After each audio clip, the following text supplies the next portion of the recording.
નમસ્કાર દર્શક મિત્રો, ધ લોકસત્તા શોમાં આપનું સ્વાગત છે। આજે અમે તમને એક એવા અદ્ભુત સ્થળ વિશે જણાવીશું જ્યાં પ્રાચીન ઇતિહાસ અને રહસ્યમય પુરાતત્વનો અનોખો સંગમ જોવા મળે છે। ગુજરાતના પાડોશી રાજ્ય મહારાષ્ટ્રના સોલાપુર જિલ્લામાંથી એક એવી શોધ થઈ છે જેણે માત્ર ભારતના જ નહીં પણ વિશ્વભરના વૈજ્ઞાનિકોને વિચારતા કરી દીધા છે। એક સમયે જે પથ્થરોને લોકો સામાન્ય સમજતા હતા તે વાસ્તવમાં હજારો વર્ષ જૂની એક જટિલ રચના નીકળી।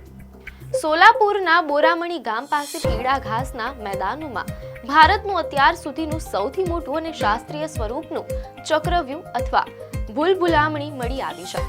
આ શોધ સાથે જ સવાલ ઉઠ્યો છે કે શું 2000 વર્ષ પહેલા ભારત અને રોમન સામ્રાજ્ય વચ્ચે કોઈ એવું કનેક્શન હતું જેનો ઇતિહાસ આપણને ખબર નથી।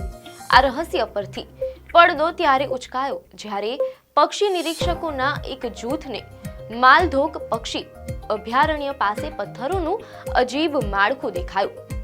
મીડિયા અહેવાલો અનુસાર સંરક્ષણવાદી ભરત છેડાએ જ્યારે 2022માં આ જગ્યાનો ડ્રોન ફોટો લીધો ત્યારે તેમને સમજાયું કે આ કોઈ સામાન્ય પથ્થરો નથી પણ એક ચોક્કસ વર્તુળાકાર રચના છે।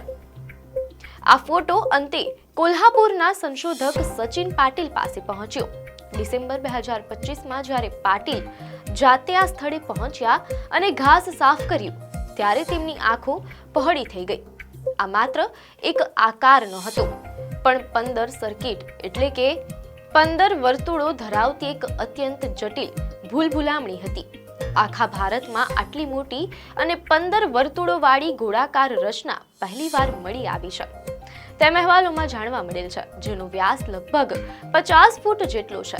પુરાતત્વ વિજ્ઞાનમાં જેને લેબિરિન્થ અથવા ભૂલભુલામણી કહેવામાં આવે છે તે વાસ્તવમાં એક એવો માર્ગ છે જે બહારથી શરૂ થઈને સીધો કેન્દ્ર સુધી જાય છે। રસપ્રદ વાત એ છે કે આ પ્રકારની રચનાઓ માત્ર ભારતમાં જ નહીં પણ અમેરિકાના એરિઝોનાથી લઈને આઇસલેન્ડ, રશિયા અને યુરોપના અનેક દેશોમાં જોવા મળી છે તેમ અહેવાલોમાં જાણવા મળેલ છે।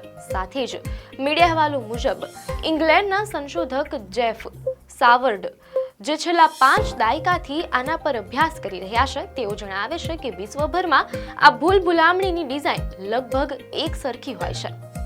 સવાલ એ છે કે હજારો વર્ષ પહેલા જ્યારે સંદેશા વ્યવહારના કોઈ સાધનો ન હતા ત્યારે આખી દુનિયાના લોકો એક જ પ્રકારની આકૃતિ કેમ બનાવતા હતા? શું તે કોઈ ધાર્મિક પ્રતીક હતું કે પછી વેપાર માર્ગોનું નિશાન? સોલાપુરની આ ભૂલભુલામણી અને રોમન સામ્રાજ્ય વચ્ચેનો સંબંધ સૌથી વધુ ચોંકાવનારો છે। જેફ સાવર્ડના મતે 2000 વર્ષ પહેલા ગ્રીક અને રોમન સામ્રાજ્યનો ભારતના પશ્ચિમ કિનારા સાથે વ્યાપક વેપાર ચાલતો હતો। રોમન સમ્રાટ ઓગસ્ટસે પણ આવા ચિત્રોવાળા સિક્કા બહાર પાડ્યા હતા। એવું માનવામાં આવે છે કે આ વેપારીઓ જ્યારે ભારત આવતા ત્યારે તેઓ પોતાની સાથે આ કડા અથવા સિક્કા લાવ્યા હશે। મીડિયા અહેવાલો અનુસાર મહારાષ્ટ્રના ધારાશિવ જિલ્લામાં આવેલા તેર ખાતે રોમન વેપારના અનેક પુરાવા મળ્યા છે જે બોરામણીથી માત્ર 50 કિલોમીટર દૂર છે। આનાથી સાબિત થાય છે કે આ વિસ્તાર પ્રાચીન કાળમાં આંતરરાષ્ટ્રીય વેપારનું મુખ્ય કેન્દ્ર હતું। ભારતીય સંદર્ભમાં વાત કરીએ તો આ રચનાને આપણે ચક્રવ્યૂહ તરીકે ઓળખીએ છીએ। ભારતના પશ્ચિમ બંગાળમાં તેને યમદ્વાર કહેવામાં આવે છે જેનો અર્થ મુક્તિનો માર્ગ થાય છે। દક્ષિણ ભારતમાં પણ આવી કેટલીક રચનાઓ મળી છે। તમિલનાડુમાં 56 ફૂટ લાંબી લંબચોરસ ભૂલભુલામણી છે પરંતુ બોરામણીની આ 15 વર્તુળો વાળી ગોળાકાર રચના તેની જટિલતાને કારણે વિશ્વભરના ઇતિહાસકારો માટે કુતૂહલનો વિષય બની છે। મીડિયા અહેવાલો મુજબ પ્રોફેસર પીડી સાબલે અને સચિન પાટીલનું માનવું છે કે આ ભૂલભુલામણીઓ એવી જગ્યાએ મળી છે જ્યાંથી પ્રાચીન વેપાર માર્ગો પસાર થતા હતા।